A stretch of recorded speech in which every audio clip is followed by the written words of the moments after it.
So as we approach the end of our symposium, I'm honored to introduce Dr. Rudy Rabbinge, Chair of the Food and Agriculture Organization World Agricultural Forum.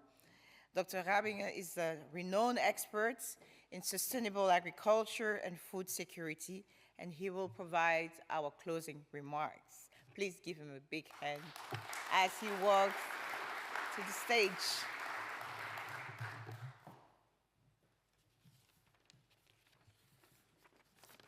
Thank you very much. It's an honor and a privilege to have the opportunity to say some last words. I was supposed to summarize what was being said. That's what's somewhat difficult, but I'll try my utmost best to do it in the right way. I have 5 points I would like to mention. First of all, I think the symposium is timely, it was needed, and it was, I think, very high participation. And that, I think, is very nice to see. I noticed it in the working groups. I noticed it in the general discussion. It's more than I expected. And that is very promising because it sees the commitment and the involvement of many, many people to the work IFDC is doing. And I think it's nice that the first remark I'm making is that IFDC, when it was created, was a research institute. You can see it on the historical description which you see in the Marble Hall. And it was a research institute, science for science sakes, and you presented some applied science such that it could be used at different places. But during the last 10 years, you see a movement where IFDC is seen more and more as an intermediate institute between policy on the one hand and the implementation of policy on the one hand, and the research activities and the modalities and the options which are possible also in the future. And I think it's nice to see that that is also taking place during this symposium. You see that many of the questions are not scientific questions, are questions of policy, are questions of implementations, are questions of how to communicate, are questions of how to work with farmers and entrepreneurs. It's very interesting to see that that is not only completely adopted, but that it is also seeing what role IFDC has played recently and will play in the near future.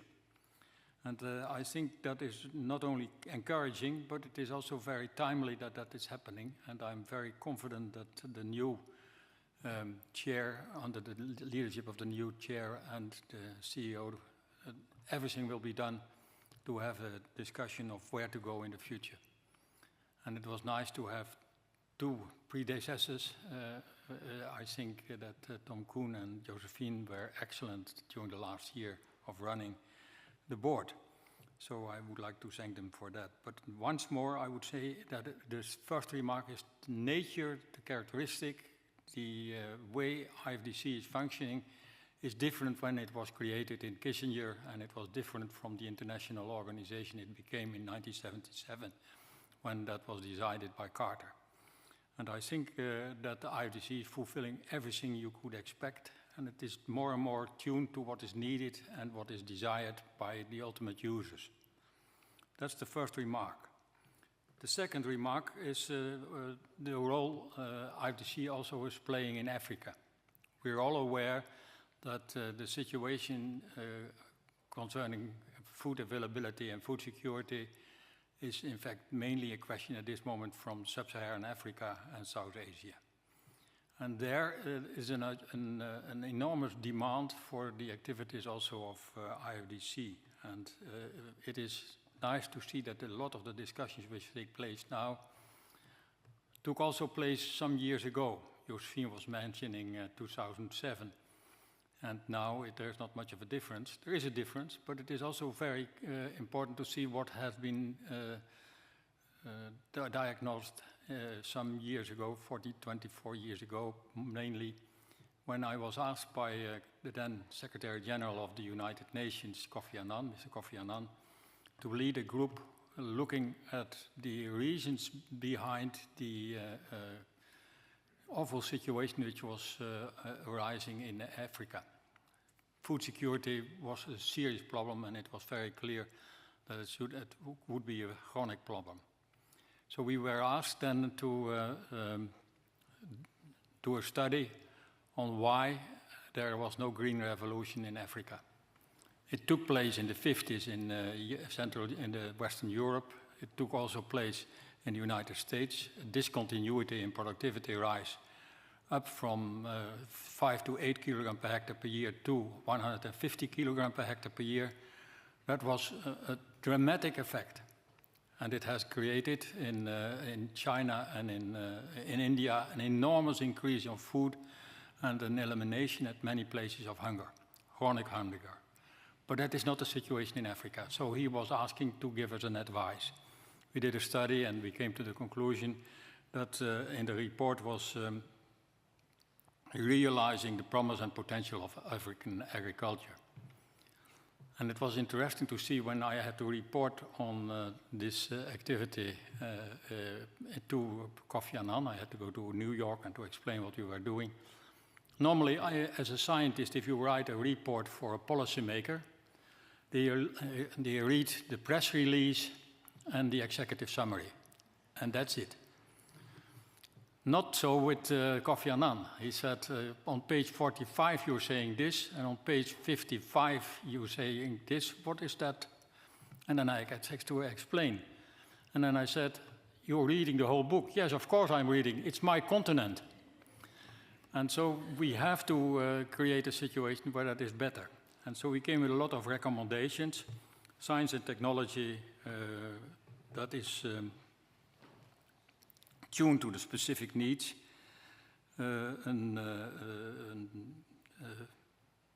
developing also policies and options that are possible and are demanding, create a new group of young scientists interested in agriculture, and especially in the advanced agriculture.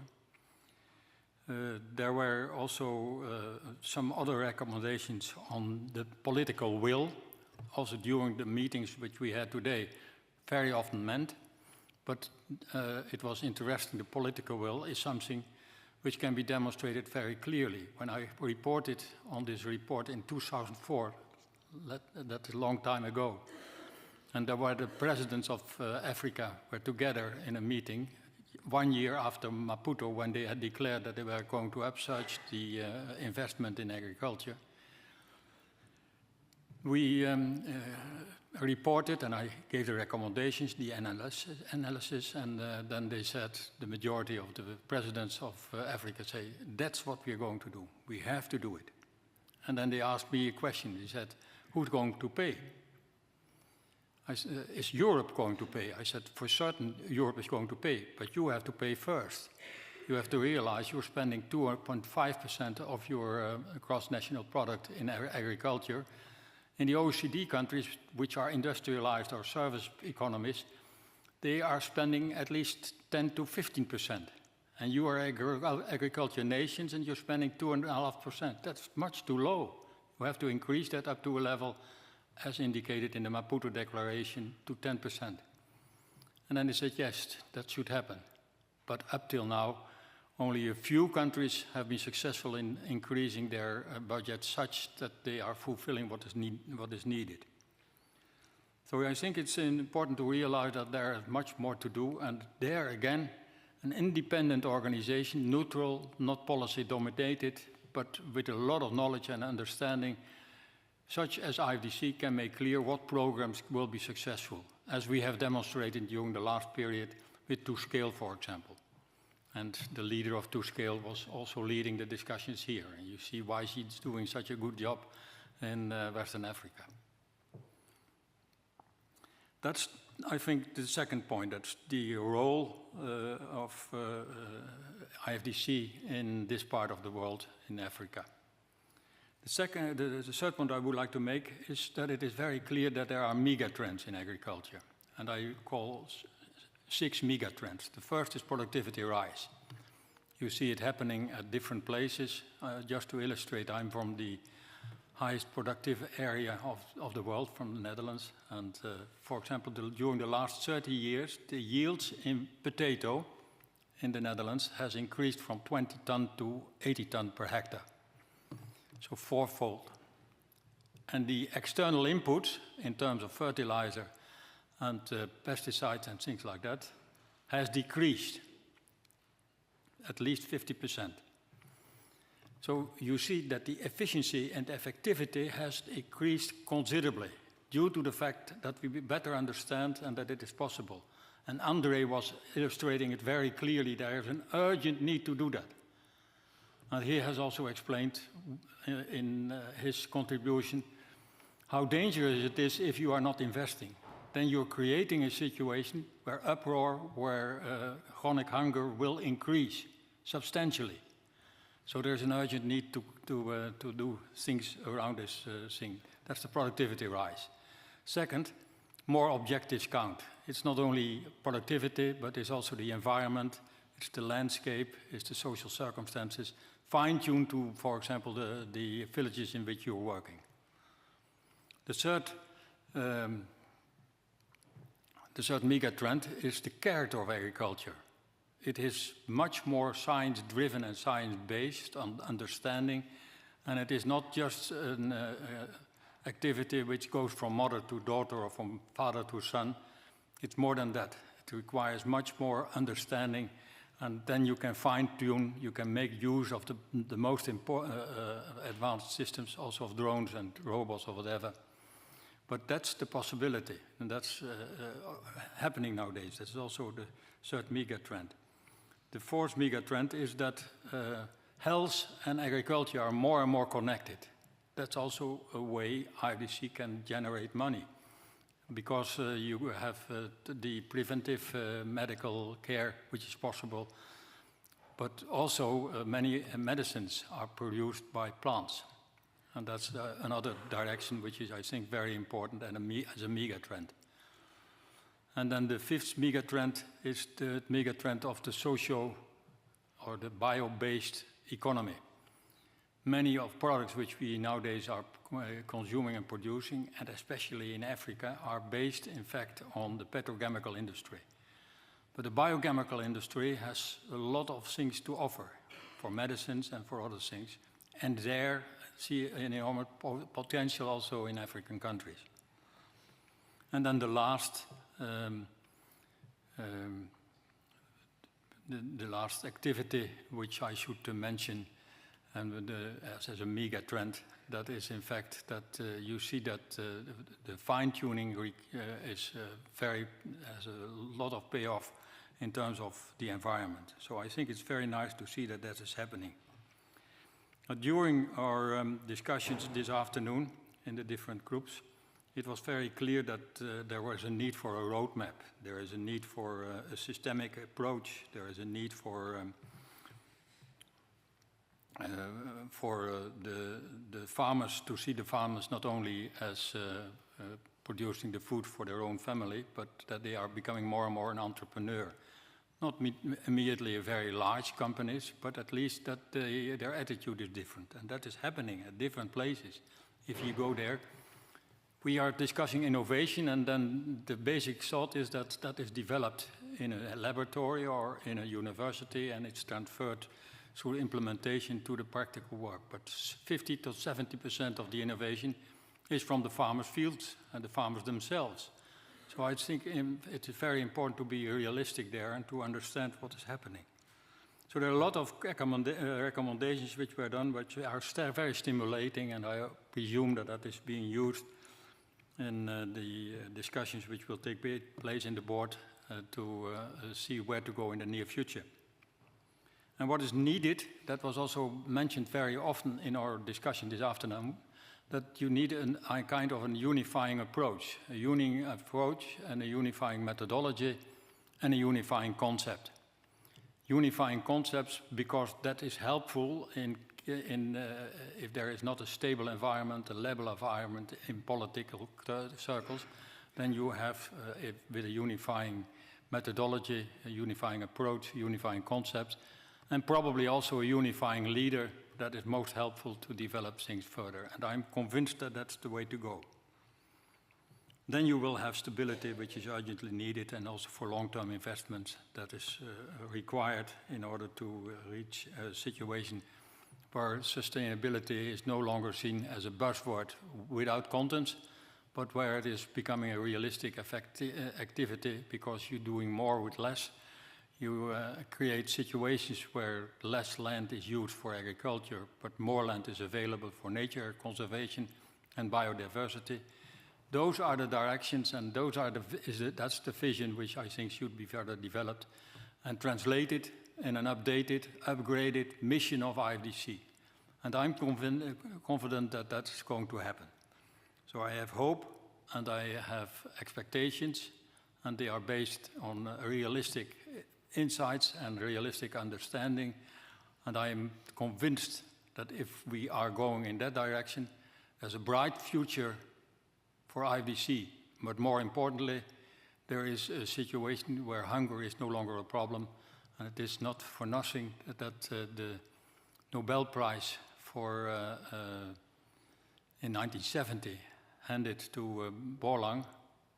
There is no Nobel Prize for agriculture, but he received it for peace.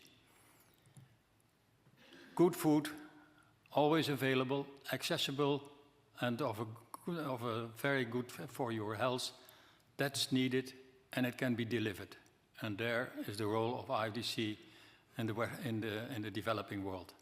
I thank you all for being here, and I am very glad that I had the occasion, but also the privilege to be so long with IFDC. More than 20 years I've been in boards and things like that. So my time has gone. Thank you all for your attention.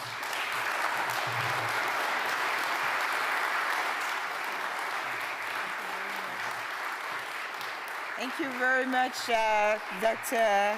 Rabbinge, for those inspiring closing remarks. And I see that the audience still has a lot of energy, but we're going to keep it short and sweet. To wrap up our symposium, I would like to invite Dr. Neal Gutterson, Chair of the IFDC Board of Directors, to deliver a word of thanks. And he has had a distinguished career in agricultural biotechnology and has just joined IFDC as the chair of the board of directors. Please give him a big hand as he comes to deliver. Well, thank you very much. And it is indeed a pleasure to be here and a pleasure to have a chance to just say a few remarks. We'll keep it short because I know cocktails and appetizers are waiting for all of us. So I'm mindful of that. But first of all, what a great day. And for someone who just joined the IFDC board in July and became the board chair on Friday, this past Friday, what a great way to start in that role, to have a chance to meet so many people and hear the ideas that will inform what we do in the future. So it really sets the stage for me and for the institution going forward. So I want to start by just thanking everyone for coming. So pat yourself on the back and clap for everybody else. Great for being here. Thanks for sharing your thoughts. Thanks for sharing yourselves and being partners with all of us. So on behalf of the IFDC board and all of our colleagues at IFDC, thank you once again. So before just a few final comments about the day and some people who are important historically and today, just a brief introduction for myself, because many of you, I don't think, know me, as I'm quite new to IFDC. So I'm a scientist, a molecular biologist by training, and I worked most of my career in small companies, so entrepreneurial companies, and we heard a little bit today in some of the breakout groups about the importance of that. But then I also came to DuPont Pioneer in 2014. I was recruited there to be the head of Ag Biotech, led the DuPont Pioneer Research Organization, and then when Dow and DuPont merged and formed Corteva Agriscience, I became the first CTO of Corteva, where we had a 5,000-person research organization around the world and a $1.2 billion innovation budget. And we did a lot of work to design the right portfolio of innovation for sort of sustaining innovations and transformational innovations to help make Corteva successful for the long term.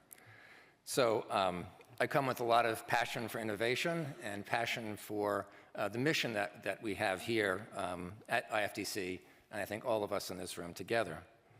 Now, during that time in the 2010s and recently, I also served on the board of CIMMYT. I was the program chair for several years there. And in more recent times, since leaving Corteva at the end of 2020, I also became a member of the board, the first system board of the One CGIAR. So for 4 years, I was in that capacity, which meant I was on the boards of each of the centers, so great visibility into the mission of the CGIAR and the importance of what we can do for smallholder farmers in their communities, which is the same mission, I think, that we certainly have here. So innovation in agri-food systems, very much what I think about every day in my life today. And innovation and impact is at the heart of what IFDC does, of course, as we've heard today. Successful innovation, of course, though, is only possible with people, with a team of committed innovators, with scientists of all types and non-scientists of all types who work together. And no institution can address all the key issues for improving outcomes for smallholder farmers and their communities. And so it's really critical that we also have the great partnerships that IFDC has formed over the years. So I'm here to acknowledge both the work of everyone at IFDC and of all the partners, from funders to the working partners who implement work with us and do research with us. So, IFDC, it's only as good as its people, of course, and you got that same message, I think, from Rudy. And not just some people, but everyone in the organization.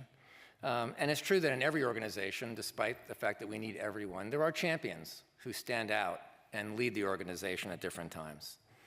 And I want to comment a little bit about some of those champions that we've had.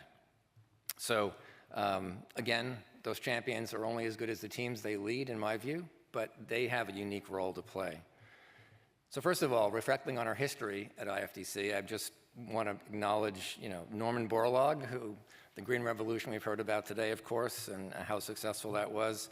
He was a member of the board of the IFDC, I think some 25 plus years ago, and maybe you served with him, Rudy, which is a pretty unique opportunity. Of course, he focused on the introduction of new crop varieties, particularly dwarf varieties and wheat, which were at the heart of the Green Revolution. But of course, those high-yielding varieties would only be successful if, in fact, there was good soil health and good use of fertilizers, which were critical to the success of the Green Revolution. So our focus at IFDC on fertilizers and soil fertility is as important as any of the work that goes into creating new genetics and new farming systems.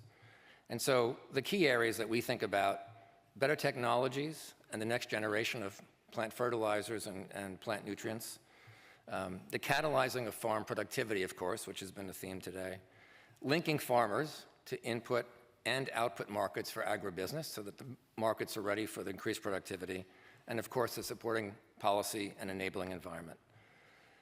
So this is all part of our current strategic focus at IFDC, and I'm just going to mention a few of the people who have championed this mission and these strategic elements over the years. So first of all, in better technologies. We heard earlier today from Andre Battiano. Are you still here somewhere? Yes, over here. Thank you so much. And he spoke today as an Africa Food Prize winner and a trailblazer of African soil science. He not only worked on soil technology development of IFDC, but integrated IFDC's soil fertility work into the CGR centers and AGRA before coming back to IFDC. Former lead engineer and head of pilot plant Ramon Lazo de la Vega supported the global fertilizer industry in developing the next generation of fertilizers and training generations of fertilizer producers. In the category of catalyzing farm productivity, currently agroecology is sort of in a time of deepening importance. Henk Bremen worked on agroecology since the 80s. He championed it at IFDC, and with the organization introduced integrated soil fertility management as a good agricultural practice in Africa. He's still writing papers today to defend fertilizer's role in ISFM.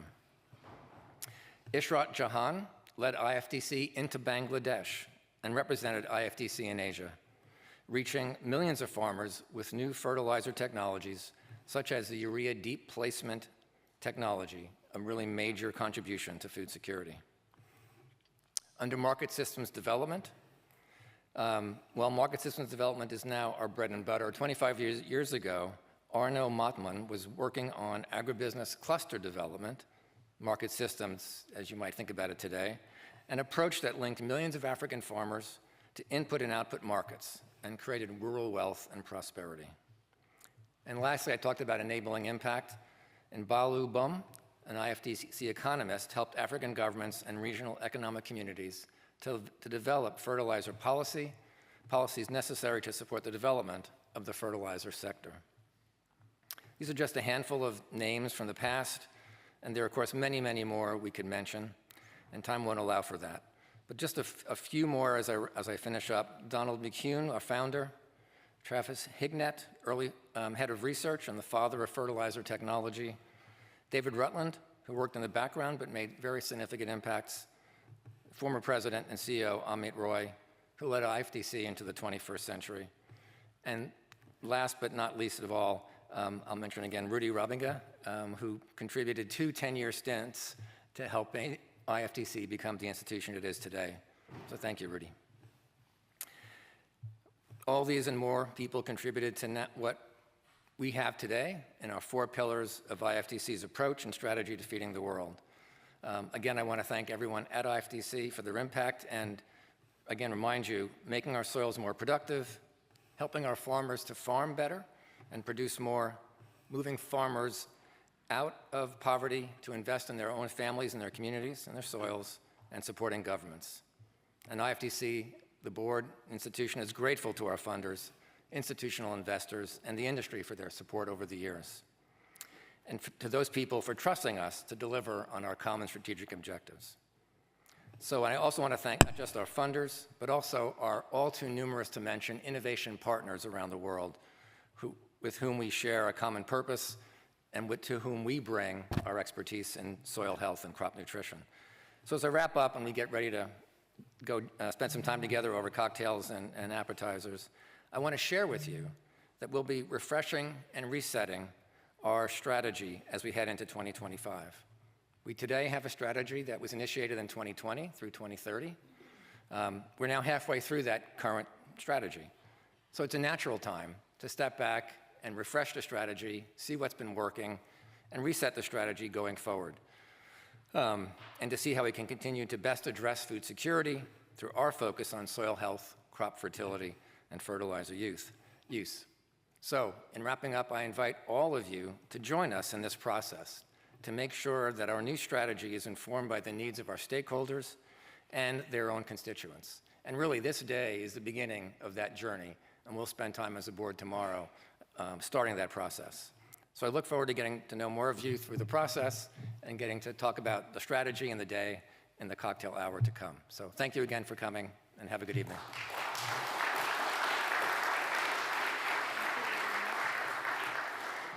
Thank you very much, Dr. Gutterson. As we come to the close of our symposium, allow me to express my heartfelt gratitude to all our speakers, panelists, attendees. You've been a great audience here in the room for your active participation and valuable contributions. So the insights shared today will for sure help to shape our collective efforts towards transforming food systems and ensuring global food security. You're all encouraged to continue the conversations that we started here today and explore potential collaboration. And as Dr. Gutterson already mentioned, please join us for the networking reception in the Marble Hall, and where you will have the opportunity to continue discussing insights you heard about today, and why not maybe already book an appointment for a follow-up of these conversations. So thanks again for being part of this important event. Safe travels back home, and we look forward to working with you in the future for soil health, for food security. Thank you very much.